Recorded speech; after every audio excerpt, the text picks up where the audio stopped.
quality over quantity. You certainly heard this principle in many areas of your life, and it applies to content creation too. Social networks operate on the principle of giving content a shot, showing it to a small sample of users, and using the data from their interactions with the content to determine whether it's a worthy piece of content that they'll show to many others, or something nobody cares about and can be safely buried. This means that only good content counts, but don't be mistaken. You cannot post hordes of poor content with impunity and hope something will hit the target. Poor content will harm your reputation and give your current followers a good reason to unfollow you. Even if some of it really goes off, people will be hesitant to give you a follow because when they take a closer look at you, they will see there's not very much beyond that. They don't want to have their timeline flooded with your attempts to go viral. Posting only quality content signals you care about what you publish and assures potential followers that when they see something from you, it will be good. Keep in mind, first impressions are often everything. And if people see well-produced content, you can bet that they'll be impressed. It doesn't matter that there may not be much of it. They don't need to see 20 videos to make up their mind. Content production. Whatever you publish, try to make it as good as it can possibly be. You'll probably have to invest a couple $100s into equipment if you want your content to have a high production quality. But if you're serious about it, it's worth it. Now, we'll take a closer look at the most common content types and how to produce them correctly. Text. Always break down your text content into paragraphs. It will be much easier to read and less discouraging even to start reading. Use Grammarly to polish your writing. You'll be amazed at how much better your final output can be.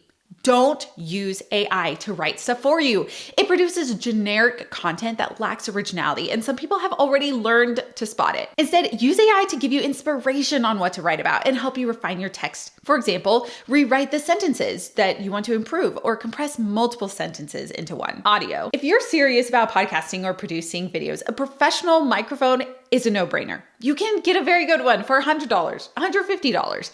If you don't want to mess with your audio setup, make sure the microphone has a USB connection. A great option is a lavalier microphone that you can put on your shirt. It offers amazing quality, can be connected directly to your phone, and costs less than $100. And if you don't want to take this step, most phones have relatively good microphones too, but they are still incomparable to the standalone mics. In that case, use an online tool like Auphonic that uses AI to improve your sound.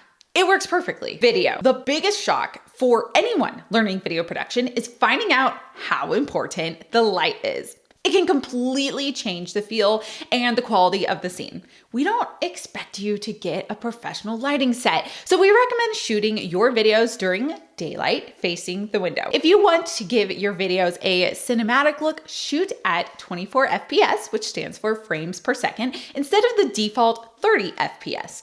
Cameras and some phones have this option, but you can also change the frame rate in post-production if you can do it.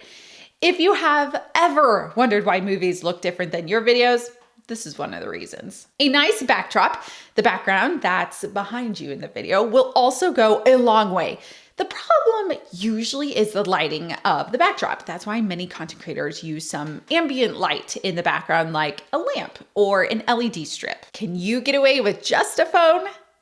We know many of you won't go for the more professional setting right away. So let's also address a common solution using only your phone. Is it possible to create great content just with your phone?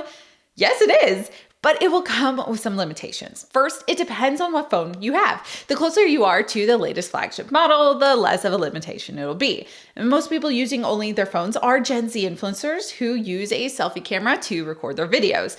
The visual quality is perfect. The concern is audio though. Sure, what you're saying will be perceptible, but nowadays people are used to having a higher quality level. Fortunately, it can be markedly improved with a lavalier microphone. A phone and lavalier mic is a combo that can get you somewhere. Then you must decide whether you're gonna shoot horizontally or vertically and use a primary or selfie camera.